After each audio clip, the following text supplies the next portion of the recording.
semua. Jadi sebelum aku lanjut di video, izinkan pertama aku mengucapkan salam. Om Swastiastu. Assalamualaikum warahmatullahi wabarakatuh. Perkenalkan, nama aku Desa Putri Desi Kusuma Dewi. Aku dari Institusi Politeknik Kesehatan Kemenkes Denpasar. Aku mengambil jurusan Prodi Sarjana Terapan jurusan Kebidanan. Nah, pada kali ini aku akan membahas tentang etika profesi dan perundang-undangan. Pada subtopik ini, aku akan membawakan tentang materi belajar sepanjang masa. Nah, yuk kita simak videonya. Belajar sepanjang hayat. Nah, pada bagian ini kita akan membahas 3 poin, yaitu yang pertama pendahuluan, yang kedua pembahasan, di mana dalam pembahasan ini ada 3 poin, yaitu yang A belajar dan fase-fase perkembangan, yang B konsep belajar sepanjang hayat, di mana terdapat 3 pembahasan juga, yaitu pengertian konsep belajar sepanjang hayat dan implementasi konsep, dan yang ketiga yaitu kesimpulan. Langsung yang pertama yaitu pendahuluan. Belajar sepanjang hayat adalah suatu konsep, suatu ide, gagasan pokok dalam konsep ini ialah bahwa belajar itu tidak hanya berlangsung di lembaga-lembaga pendidikan formal seseorang, masih dapat memperoleh pengetahuan kalau ia mau setelah ia selesai mengikuti pendidikan di suatu lembaga pendidikan formal. Dengan terus belajar, seseorang tidak akan ketinggalan zaman dan dapat memperbarui pengetahuan, terutama bagi mereka yang sudah berusia lanjut, dan dengan pengetahuan yang selalu diperbarui ini mereka tidak akan tersaing, dan generasi muda mereka tidak akan menjadi snail atau pikun secara dini dan tetap dapat memberikan sumbangan bagi kehidupan di lingkungannya.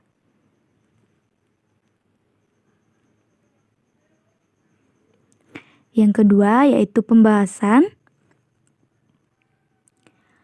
Nah, dalam belajar dan fase-fase perkembangan, belajar merupakan aktivitas anak atau manusia yang sangat vital.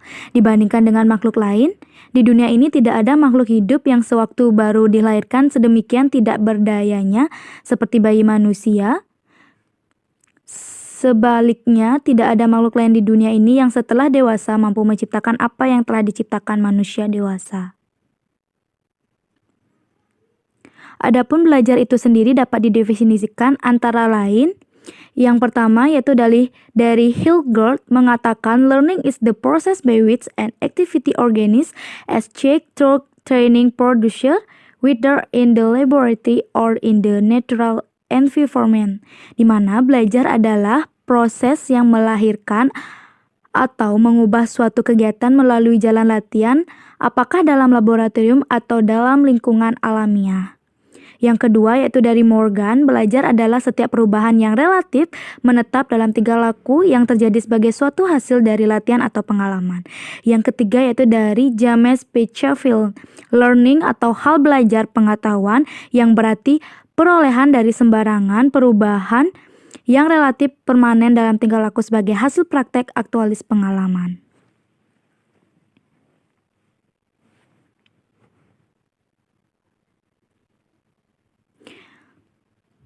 Sejalan dengan fase-fase perkembangan pada manusia, sejak dari masa kanak-kanak sampai masa tua dikemukakan oleh Huffington. Yang pertama yaitu fase perkembangan masa kanak-kanak, yang kedua fase perkembangan masa anak, yang ketiga fase perkembangan masa remaja, yang keempat fase perkembangan masa dewasa awal, yang kelima fase perkembangan masa setengah baya, dan yang keenam masa perkembangan masa tua. Yang B yaitu konsep belajar sepanjang hayat. Nah, yang pertama yaitu ada pengertian konsep. Menurut Kamus Besar Bahasa Indonesia, selain berarti rancangan, konsep juga bermakna ide atau pengertian yang diabstraksikan dari peristiwa-peristiwa konkret atau gambaran mental dan objek proses ataupun yang ada di luar bahasa yang digunakan oleh akal budi memahami hal-hal lain. Kata konsep dari bahasa Inggris atau concept yang berarti bagan, rencana, gagasan, pandangan, cita-cita yang telah ada dalam pikiran. Yang kedua, belajar sepanjang hayat. Belajar sepanjang hayat adalah suatu konsep, suatu ide, gagasan pokok dalam konsep ini ialah bahwa belajar itu tidak hanya berlangsung di lembaga-lembaga pendidikan formal. Seseorang masih dapat memperoleh pengetahuan kalau ia mau setelah ia selesai mengikuti pendidikan di suatu lembaga pendidikan formal. Berdasarkan ide tersebut, konsep belajar sepanjang hayat sering pula dikatakan sebagai belajar kesinambungan atau continuing learning. Dan muncul dan berkembangnya konsep belajar sepanjang hayat tersebut menunjukkan bahwa pengalaman belajar tidak pernah berhenti selama manusia itu sadar dan berinteraksi dengan lingkungannya. Belajar sepanjang hayat sebagai asas baru, kesadaran baru, harapan baru membawa implikasi kepada pentingnya aktivitas individual mandiri guna senantiasa memburu pengetahuan, pengalaman baru.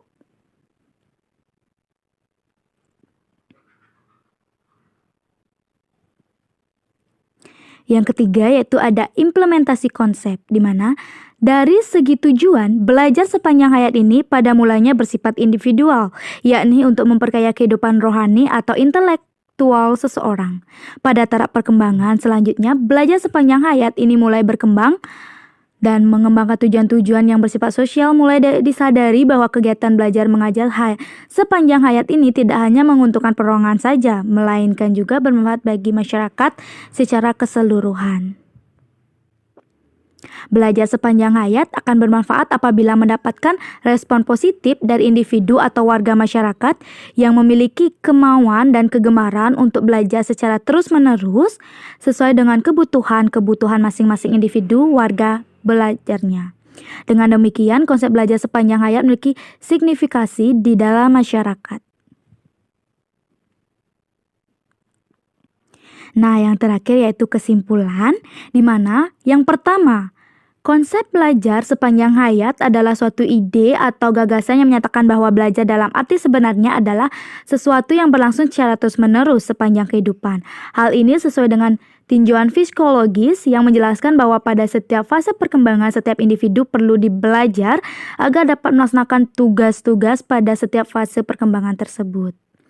Yang kedua, yaitu konsep belajar sepanjang hayat berusaha untuk memberikan motivasi kepada mereka yang telah selesai mengikuti pendidikan sekolah agar tetap belajar dan dalam rangka meningkatkan kualitas kehidupannya dengan memanfaatkan teori kebutuhan dan psikologis belajar. Yang ketiga, yaitu konsep belajar sepanjang hayat memiliki signifikasi serta relevasi terhadap kualitas kehidupan individu warga belajarnya. Karena itu konsep belajar sepanjang hayat bila dihubungkan dengan keinginan untuk meningkatkan kualitas kehidupan, maka konsep ini merupakan wahana yang tepat untuk memacu usaha memajukan kehidupan umat.